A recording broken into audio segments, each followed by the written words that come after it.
Good evening, my fellow Americans. We're facing an inflection point in history. One of those moments where the decisions we make today are going to determine the future for decades to come. More than 1,300 people slaughtered in Israel, including at least 32 American citizens. Scores of innocents, from infants to the elderly grandparents. Israelis, Americans taken hostage. We're pursuing every avenue to bring their loved ones home. As president, there is no higher priority for me than the safety of Americans held hostage. The terrorist group Hamas unleashed pure, unadulterated evil in the world. But sadly, the Jewish people know perhaps better than anyone that there is no limit to the depravity of people when they want to inflict pain on others. I also spoke with President Abbas, the Palestinian Authority, and reiterated that the United States remains committed to the Palestinian people's right to dignity and to self-determination. Like so many other, I'm heartbroken by the tragic loss of Palestinian life, including the explosion at the hospital in Gaza, which was not done by the Israelis. We mourn every innocent life lost. We can't ignore the humanity of innocent Palestinians who only want to live in peace and have an opportunity. Hamas and Putin represent different threats, but they share this in common. They both want to completely annihilate a neighboring democracy, completely annihilate it. Hamas' stated purpose for existing is the destruction of the state of Israel and the murder of Jewish people. Hamas does not represent the Palestinian people. Hamas uses Palestinian civilians as human shields, and innocent Palestinian families are suffering greatly because of them. I know these conflicts can seem far away, and it's natural to ask, why does this matter to America? So let me share with you why making sure Israel and Ukraine succeed is vital for America's national security. You know, history has taught us that when terrorists don't pay a price for their terror, when dictators don't pay a price for their aggression, they cause more chaos and death and more destruction. They keep going, and the cost and the threats to America and the world keep rising. And if we walk away and let Putin erase Ukraine's independence, would-be aggressors around the world would be emboldened to try the same. The risk of conflict and chaos could spread in other parts of the world, in the Indo-Pacific, in the Middle East, especially in the Middle East. Iran is supporting Russia in Ukraine, and it's supporting Hamas and other terrorist groups in the region, and will continue to hold them accountable, I might add. That's why tomorrow I'm going to send to Congress an urgent budget request to fund America's national security needs, to support our critical partners, including Israel and Ukraine. Is a smart investment that's going to pay dividends for American security for generations. Help us keep American troops out of harm's way.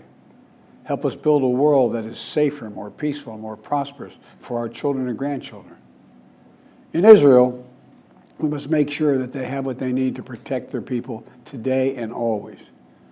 The security package I'm sending to Congress and asking Congress to do is an unprecedented commitment to Israel's security that will sharpen Israel's qualitative military edge, which we've committed to, the qualitative military edge. We're going to make sure Iron Dome continues to guard the skies over Israel. We're going to make sure other hostile actors in the region know that Israel is stronger than ever and prevent this conflict from spreading. Look, at the same time, President Netanyahu and I discussed again yesterday the critical need for Israel to operate by the laws of war.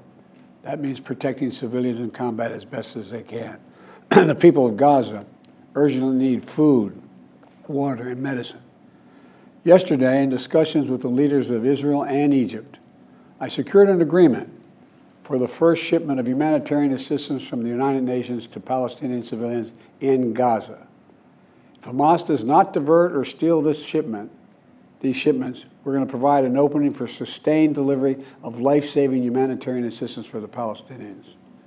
As I said in Israel, as hard as it is, we cannot give up on peace. We cannot give up on a two-state solution.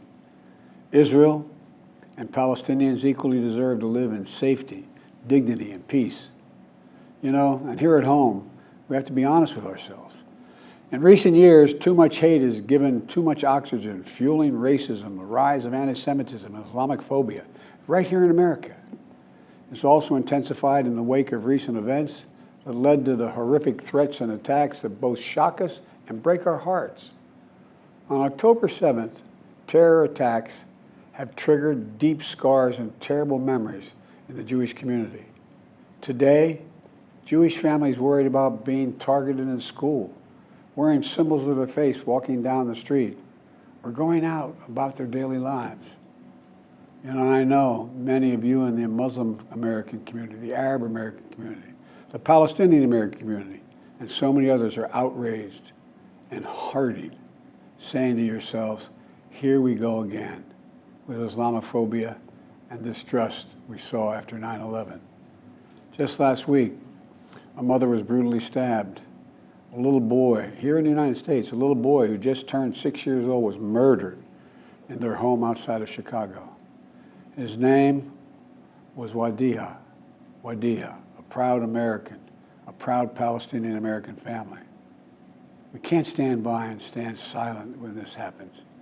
We must, without equivocation, denounce anti-Semitism. We must also, without equivocation, denounce Islamophobia. And to all you hurting, those of you hurting, I want you to know, I see you. You belong. When I was in Israel yesterday, I said that when America experienced the hell of 9/11, we felt enraged as well. While we sought and got justice, we made mistakes. So I caution the government of Israel not to be blinded by rage. Tonight, there are innocent people all over the world who hope because of us, who believe in a better life because of us, who are desperate not to be forgotten by us, and who are waiting for us. But time is of the essence. I know we have our divisions at home. We have to get past them. We can't let petty, partisan, angry politics get in the way of our responsibilities as a great nation. We cannot and will not let terrorists like Hamas and tyrants like Putin win. I refuse to let that happen. In moments like these, we have to remember who we are. We are the United States of America. The United States of America. And there is nothing beyond our capacity if we do it together.